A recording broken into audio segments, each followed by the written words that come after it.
Hello, everybody, and welcome to another episode of the Raad Life. Today, I have a returning guest, Pam Lewko from Rhea Labs, and I want to talk to her about some of the things that they have been focusing on with this current crisis, and maybe we touch base also on some of the other stuff that we talked about before when she was on my show earlier this year, and how that is going. So, with that being said, let me bring her on here. See if Pam will join us from the green room / the waiting room. There Oh, we there it are. is. Pam's in the waiting room. I'm here. Yeah. Which looks a lot like your house. So I don't know. Technology is great. Yeah, I don't know. So Pam, before I brought you on, I was saying that you've been on the show before. You're coming back on. We want to talk about Rhea Labs for those who don't know what you guys do, and then let's talk about some of the current stuff that you guys are dealing with or working on, and then maybe touch base and recircle back around to the stuff that I talked about before and where that's at, or what's going on. Yeah, absolutely. Happy to be here. Thanks for having me on today. Always a pleasure. Hey, so we at Rhea Labs, we are a company that believes that giving people information about your body and what's going on inside your body is giving you power. And you can make decisions off of that, because it's just like what we talked about right before you put me in the green room or put me in the waiting room, was that, we can only make decisions out of the information that we have. Right. And so there's a lot of people in this pandemic or post-pandemic or mid-pandemic, I don't really know where we are in the pandemic of it actually, that they're afraid and they're scared. And then there's people that are just out the window the other side, right? And then there's a whole bunch of people that kind of fall in the middle. Right. And so yeah, and we were talking about that, like the consistency of information is not there. The dependability, or I should say the trust, the ability to trust information, our ability to trust information, authorities, has been so not necessarily shaken because of the coronavirus, but because of things in the past, like the way we have handled credibility, whether justifiable or not. We have questioned things that maybe were actual factual, but we just didn't want to believe them, so we immediately call them fake news or whatever. And here's where we are suffering from that kind of attitude, because now we don't know what to believe. We don't know who to believe it from. We don't know what is up, what is down. And this is a time when we need that viable, quantifiable, measurable information. And you can't scare, like what we were talking about. You can't talk people out of being afraid. Like you can't infuse them with logic. You can't. No. It doesn't work. You have to empathize with the fact that that's the stage that they're in. And you and I were talking about, like, it doesn't really matter which side of the equation you may lay on today. The majority of people that are in their homes self-sequestering are afraid, and in their mind it's justifiable. So you cannot just shake it out of them. You have to help build that trust, give them the information and the tools that they can believe. And one way of doing it is through testing. Exactly. And I hadn't planned on being in this realm of testing. People kind of jokingly call me the test kit lady, because we started off in the medical realm and then we ventured over into the CBD realm. Right. Because we've got a CBD DNA test kit that helps people to come at it from a sense of responsibility and sense of, okay, I'll keep talking, a sense of responsibility and a sense of safety, right? So that they could know, oh, perfect, there we go. There's a little test kit. There's our test kit. They could know exactly what works in their body based on their DNA and their metabolism.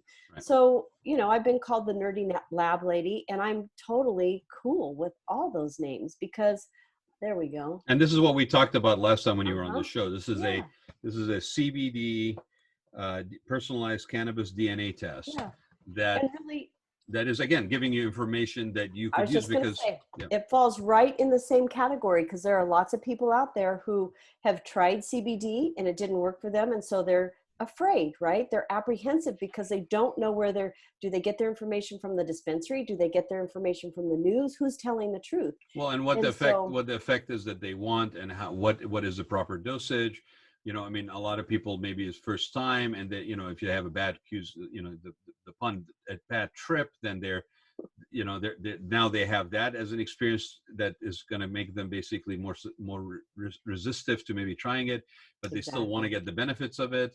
You know, cancer, all this stuff. But I don't know. I don't know. I mean, it's actually kind of ironic that we're having this conversation, because that I don't know, everybody accepted as being awesome to find out. Exactly. And here we are. It's a different motivation. It's a different kind of need for information. It's a crisis and the relief of a crisis versus personal empowerment.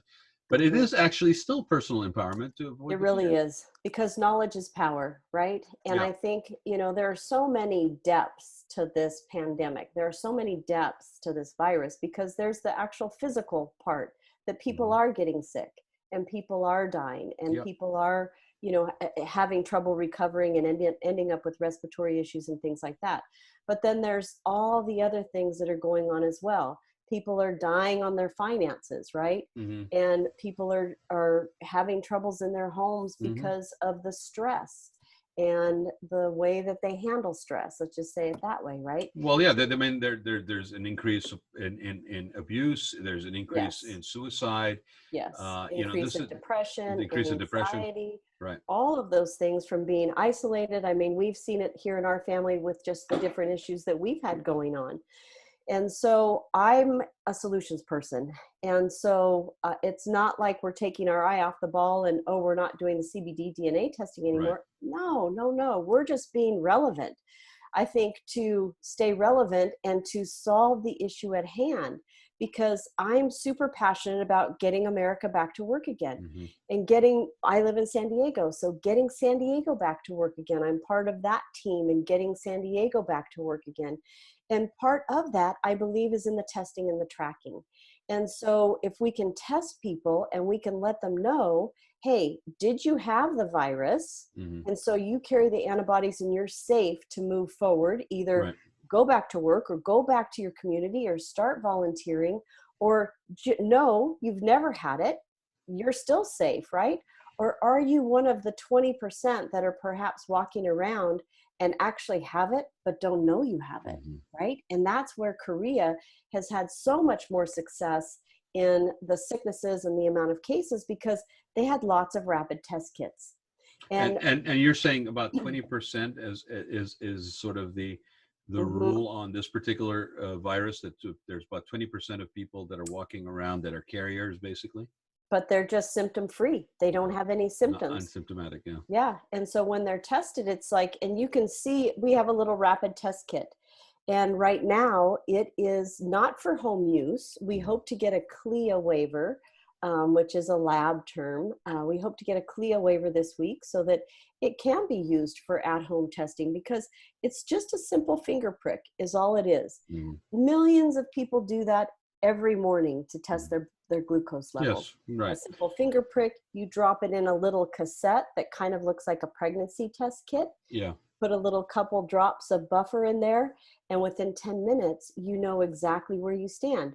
Are you safe to go back into the community? Are you safe to rejoin your family, right? There are families that are getting together on Zoom and not hugging. I know I have a son and a granddaughter and a daughter-in-law who they came to the front yard on Mother's Day, but it was like, oh, I just want to hug you, right?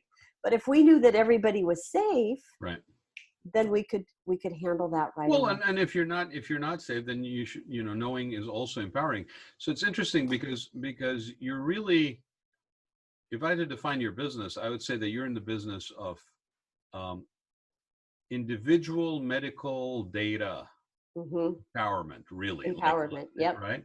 We want to tell you what's going on in your body so that you can make decisions that are best for you and your family. No matter what this news channel is saying, or this video is saying, or this government agency is saying, you now have the empowerment to know what's going on inside of your body so that you can make choices that are best for you and your family and your business. Right? So yeah, absolutely. I mean, you know, being empowered with information, or, you know, is never a bad thing. It's always up to you how to use it. But so where you're saying is these are not approved for home testing, But what They're not approved for home testing right now, but we do have businesses that are purchasing them. We have doctor's offices that are purchasing them. Okay.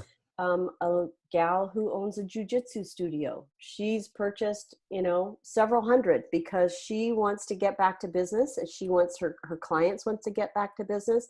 Well, guess what? She has two clients that are health professionals. They are registered nurses. They are physician assistants. They are medical doctors.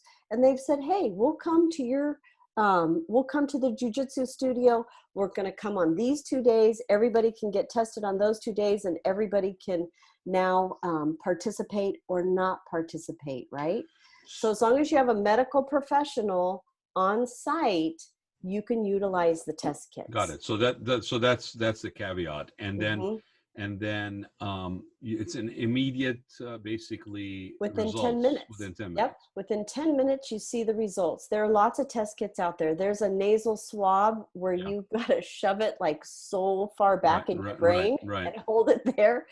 And that has a very high percentage of error rate, false positives, false negatives, false everythings, because number one, it's very painful to get it back that far. And number two, it's painful to hold it there that long. And so we've done a lot, a lot of our other DNA test kits, we've done with those dry swabs, and they are inherent. Yeah, your cannabis one is that one. Yeah, it's a dry swab, and then it goes into a solution. Right. When it goes into the solution, that's the key that holds that's why we have a better success rate. Some of our other DNA test kits. This is what Pam's talking about. Perfect. Sterile swabs. And then it goes inside a little and then you got the chemical. The vial here. Yeah, there we go. There's the secret sauce that keeps everything well. But a lot of the nasal swabs that they're using for the PPE tests, those are, or the PCR tests, they then just go dry to the lab. And man, they don't have a very big shelf life. You've got to do them again and again, or they're getting, negative testing. And let's face it, that's uncomfortable. Most people don't want to do that. So they're like, nah, I think I'll pass on that. And they don't have enough of those tests. Yeah, I had a friend of mine who actually did that as a drive-through location in LA because they were testing in Los Angeles. And that's exactly what she felt, like her brain was being probed. Basically. That's what my friend said. She did the same thing up in San Francisco.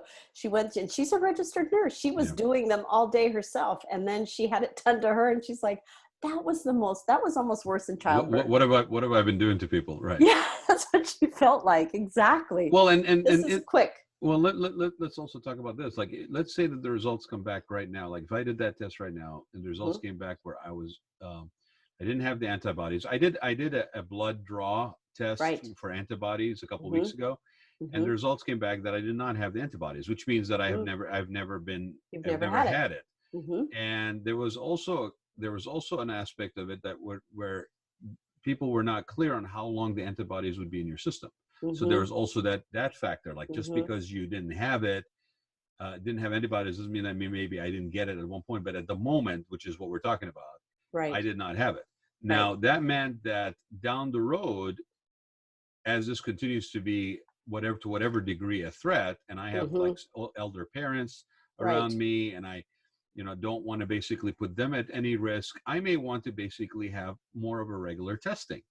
Exactly. Imagine if you could have a dozen test kits, and you could test everybody that comes into your house. Right. You could test everybody that goes into your parents' house.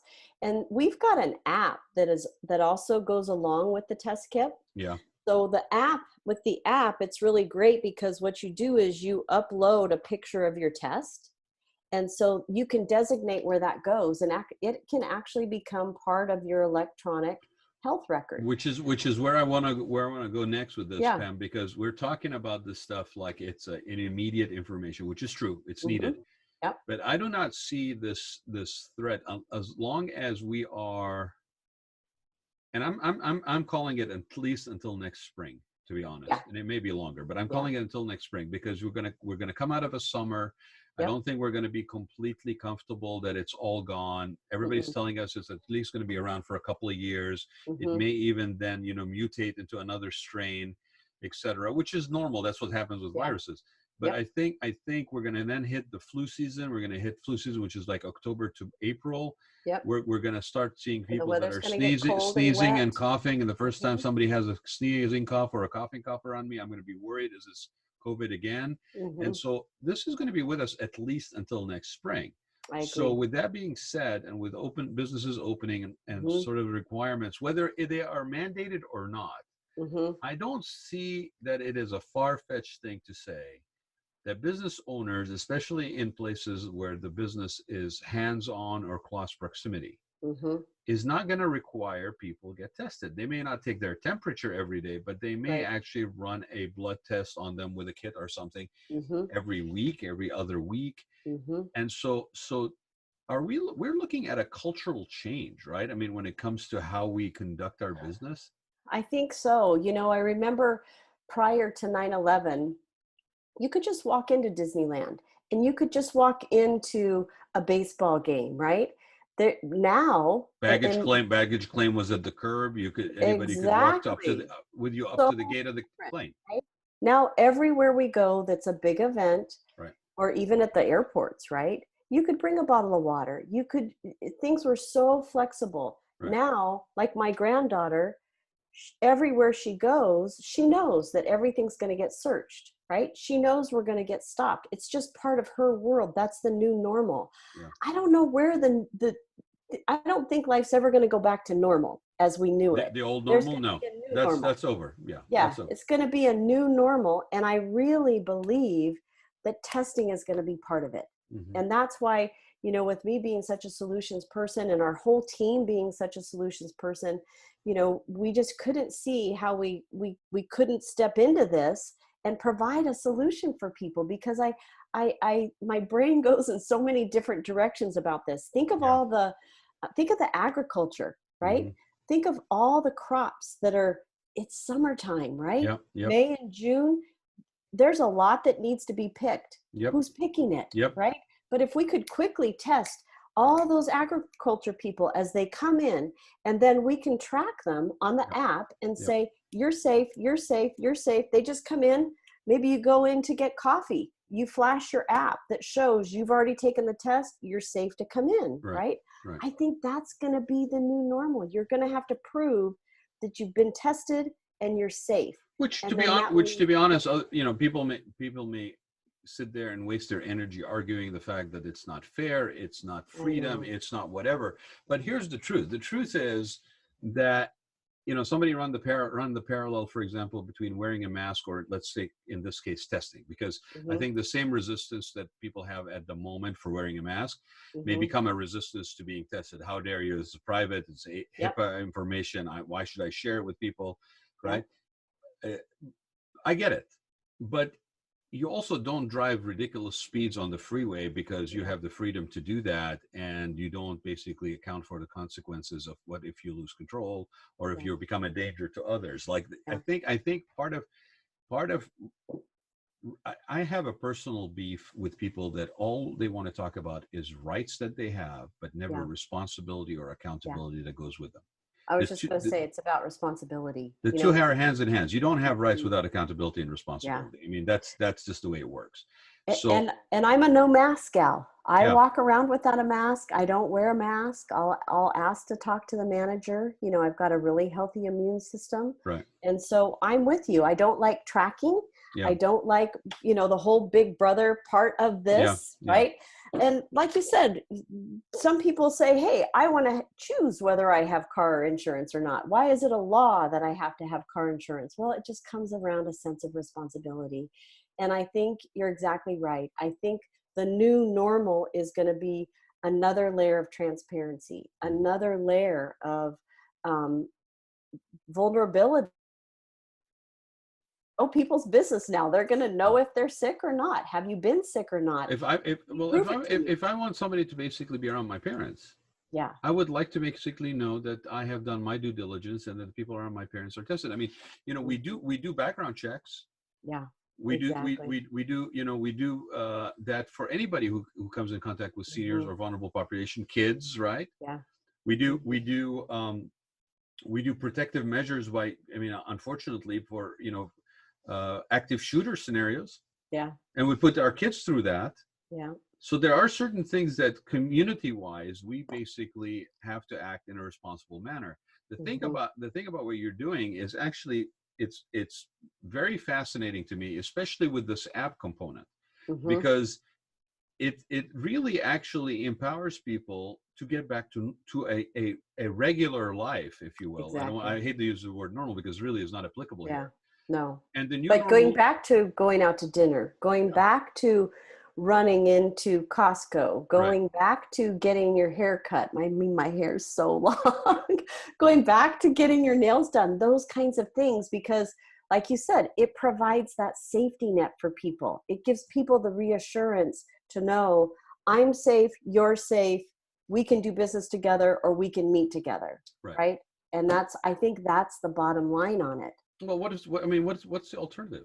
Right now, you could sit there and scream about the fact that this is not the way it should be. That's not the way it should be. That's not the way it should be. It is the way it is.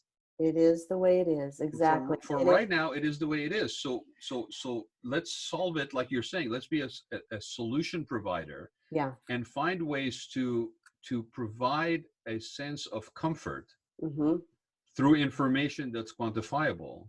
Right. Okay, and measurable. And trackable. And trackable. And to be honest, there's been a lack of this. I mean, it's ridiculous that we find ourselves in this situation. And the fact that these testings are happening on a regional level or a local level actually is encouraging, because we're not dependent on a larger infrastructure to do it, because it hasn't delivered on that. No, it hasn't. And sadly, I think that's my theory why these haven't been approved yet, but they do, for home use, because there is a large company that's releasing their kit on Friday, but there still won't be enough, because people are going to be testing often. Especially, I think most people are going to test that they've never had it. They're going to test like you did. Right. So you're going to test yourself often, because you're going to say, gosh, I'm going over to my folks. I don't know, maybe I'm walking around and I'm asymptomatic. Right. I better check myself, right? And if it's as simple as a little finger prick and 10 minutes, you're going to check yourself often. Right. And so, and you're not sending that information in. You're actually measuring it right there. Yes. So, I could play devil's advocate and say, well, okay, so then the app and the information storage may be manipulated by somebody or the other. But the point is that you're not sharing the information. It really is first and foremost for your own edification. Now, if you choose to use that information, just like with having a valid driving license, saying, I do have a valid driving license, I can drive a car on the freeway. It's the same thing. I can share that information, say I have a valid results of this test. That basically means that I do not have to either wear a mask or I can be around people. Because, Pam, I've been asking people the following question whenever they basically get caught into this sort of almost like this loop, this endless loop of logic, fear, argumentation. I said, okay, are you ready to send your kids to school right now?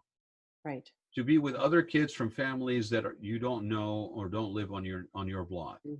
And a lot of people basically's answer right now is no. No. And it's sadly no, because I totally understand why. You don't know enough to feel safe to jeopardize or put at risk your children's lives. You may put your own life at risk. You may take risks with your own life, but that is really the ultimate litmus test right now. Yeah. And so how do we get past that? What you guys are proposing is a great step in the right direction. Yeah. And I think too with the testing, because you can designate where you want the results to go. So if it's an employer, like let's say a big employer that has 10,000 employees or 1,000 employees, it can all go to the HR department. You can designate where those results go. It can go to that person's, if you want it part of your electronic health record, you can have it part of your electronic health record. If you want it to go to your doctor, you can designate it go to your doctor. So your doctor knows exactly where your health stands. Right. So if it's a school, like, wouldn't the school want to make sure all the teachers are safe? Wouldn't you as a parent want that? Exactly. And then are all the kids safe? Because you're exactly it. Everybody sheltering place, having fear, having nervousness, immune systems are down. And so when everybody comes back together, like we're going to have germs mismatching that don't interact right, immune system's down. Everybody's going to get sick again, like really fast. And then everybody's going to be afraid, like, is this COVID, right? So why not retest and retest again? But once you've tested that you're safe, then you're safe, and you've got it on your phone, and you can show that to whoever you need to show it to. So I'm with you. I think it brings a sense of calm. It brings a sense of responsibility. It brings a solution.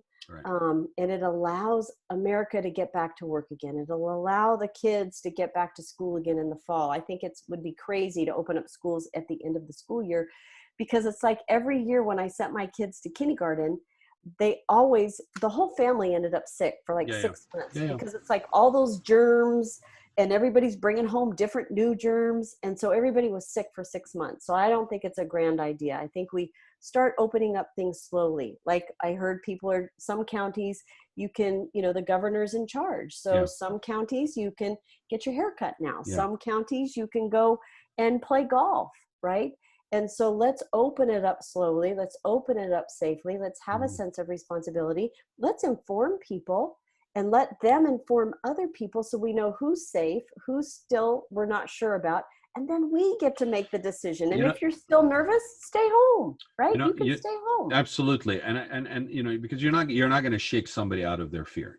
All you can do is assure them and reassure them. And some people may require multiple reassurances, and some people may not. And they might need to see, oh, it works. Well, right. They might need to see, oh, it works. Okay, they were together. They tested themselves. They were safe. And now it's been a week and they're not sick. And so maybe I can get together with those family members again. Maybe I can go into work. Maybe I can go out to eat. Yeah, I think we need to get our head in a different space. Rather than looking at all of this as being something that's a detriment that takes away from something. You would just mention the fact that, whenever you send your kids to school, every season, every year, you end up with a whole household being sick with something or the other. We can basically disrupt it. And then it's passed on from one person to the other. So, this thing is testing specifically, your test kit's testing specifically for COVID. But the idea of actually knowing may not be a negative for us as a society as a whole. We may get to be in a better space. I mean, I remember growing up growing up overseas. And so you made reference of before 9/11 and after 9/11, right? I grew up where it was common that you had security checks, right? Nobody, after, was it fair? Was it unfair? It wasn't an issue. The issue was, this is what you did in order to basically proceed with your life. It was just as simple as that. We got vaccinations, that's what you did. And that was okay. Your life, some didn't get shattered in the process. So knowing and testing, which again is not vaccinations, but knowing and testing is a different scenario. And if we can do that, and we can embrace that as something that empowers our lives, whether it's for COVID or whatever it is, we may be cutting down on those cases where every time the school year opens, we have an influx of people getting sick. Like, what's wrong with knowing? This test it's just going to be, that's the thing. We are a lab. We are, raising funds for a lab. And 90 days ago, like, somebody owning a lab didn't sound so sexy. Whereas now everybody is thinking, gosh, I want to be part owner of a lab, right? Because that's what you hear every day. You hear about how the labs are backed up, how the labs don't have enough test kits. Testing. We hear it every day. And I think, like you said, this is going to be the new normal coming out of this. It's not only going to be a COVID-19 test. No, there'll be there's going to be one for the flu. There's going to be one for this. There's going to be one from that. And that's going to be, I think, our new normal going forward, so that we can function. We can get back to work. We can get back to our new normal. And testing is just going to be part of it. And the more simple we can make it, and the faster results we can give people, I think that's the key. Well, we live in an instantaneous gratification society, and that's not going to change. Exactly. Right? No. So self-testing, 10 minutes, you know what the results are, great. Yeah. And I will tell you, you're right. I mean, if we don't have a problem with this, if we find that this actually is an empowering tool, because it gives me information on what would be effective for me and others that I care for, for them, in order to get the maximum benefit from cannabis, right, okay, then I shouldn't have any difference of opinion on testing in order to empower and be beneficial to me and those around me, right, for testing for COVID. exactly. It's the same exact thing. It's Mm-hmm. personal empowerment. You know, Yep. you're more powerful for knowing Yes, than not I knowing. believe so. Yeah, especially a simple little finger prick, Yeah. $16.50. I mean, who wouldn't want peace of mind for $16.50? I don't know. I'm not really signing up for a brain probe. Yeah, That is not appealing to me. no. You take my blood anytime, but no probe my Exactly. brain. Exactly. In the comfort of your, home or your doctor's office or Right. your employer, or, or it's going to get, these next 2 weeks, it's going to get far more flexible, because that company we're talking about is going to be releasing their big one, and there still won't be enough, because you're going to test more than once. We're going to all test ourselves more than Right. once. Right. And it's like on a little pregnancy, it looks like a little pregnancy test kit, right? Yeah. Who buys just one pregnancy test kit? I mean, people buy like 3 to 5. They're like, are you Right. sure? Is Yeah. it right? So I second opinion. I need another test. yeah, exactly. But at some point that you will have enough supply. I mean, I for the last 2 weeks have not been able to find one shelf stocked with paper towels. Oh, funny. It's actually kind of Come funny. down to San Diego. We got lots now. No. Yesterday I walked into a place. Your choice of paper towels. Your choice of toilet paper, right? Paper, yeah. I looked all over the place to see if there was a printed out piece of paper that said I could only buy one. Nope, it wasn't there. So, I almost posted a picture saying, we are back to normal. There's toilet paper on the shelves. Yeah, so the supply will match the demand at some point. It will. And right now it's going to be hard. A supply of 7 million a week that can be produced. Oh, that's amazing. So yeah, the supply will catch up with the demand. Right now there's a huge demand. Mm-hmm. And we just feel really strongly. I feel really strongly. Our team feels really strongly in being part of the solution and doing what we can do to get America back to work again, so that people can go back to, getting their medical DNA tests done that we do. They can go back to, going into the dispensary and figuring out by our DNA test kit which products are going to work best for them based on their DNA. Once we know, everybody's safe. And yeah, I think it's going to be interesting. You guys are, I think, again, kind of maybe motivated by COVID in a way. Mm-hmm. I think, if anything, your appeal as a company, your potential impact just got much larger. Yeah, it really did. Right, really, like, I mean, as a resource for personal empowerment through personal medical information, mm-hmm. I think your mission just got so much more impactful potentially. Yeah. It really did, and important, and accepted, and accepted. And it's funny because the swan, Rhea, is the goddess for ease and flow, and her symbol is the swan, and that's why we chose the swan. So it's really interesting because that test kit, the COVID test kit, it's on a lateral flow cassette, and it's fast and it's easy and it's graceful, and I just chose that name, and I chose that symbol because that's really how I like to go through life, and I want to help others go through life with ease and flow. And right now people are constricted and they're scared and their shoulders are up, and I want to get people back to where they're relaxed and they can go about their day and their life with ease and flow. And that's what we're about. Well, I appreciate taking the time. I know we ran over a little bit, but I appreciate you taking the time. Thank you for having me. It was fun as always. You're so much fun. Always. You too. And for those who are interested, please check out the website, rhealabsco.com. It's right behind me. Mm-hmm. Pam is a wealth of information. I'm sure you can reach out to her. Keep an eye on this company. It's going places. It's getting bigger. So keep a close eye and get some more information about those test kits when they come out. It should be like this week, right, Pam? Yeah, actually they ship today, so I should have them tomorrow. Okay, and will you guys now have a list of where they're going to be, or something that's maybe reachable by, like, how do people find out where they can be tested? People can call me as well. Call me or text me at 760-224-7176, or you can go on the website and just go on Contact Us and send me a little note, and I'll give you a call and I'll send you an email. Yeah, or drop me a note and I'll connect you. Yeah, there you go. He can connect us. So not a problem. Thank you again, Pam. Thank you. Thanks for having me. Thanks to everybody. Be safe. Be healthy. You as well. Be happy. Bye, my friend. Bye-bye. Bye. Thank you.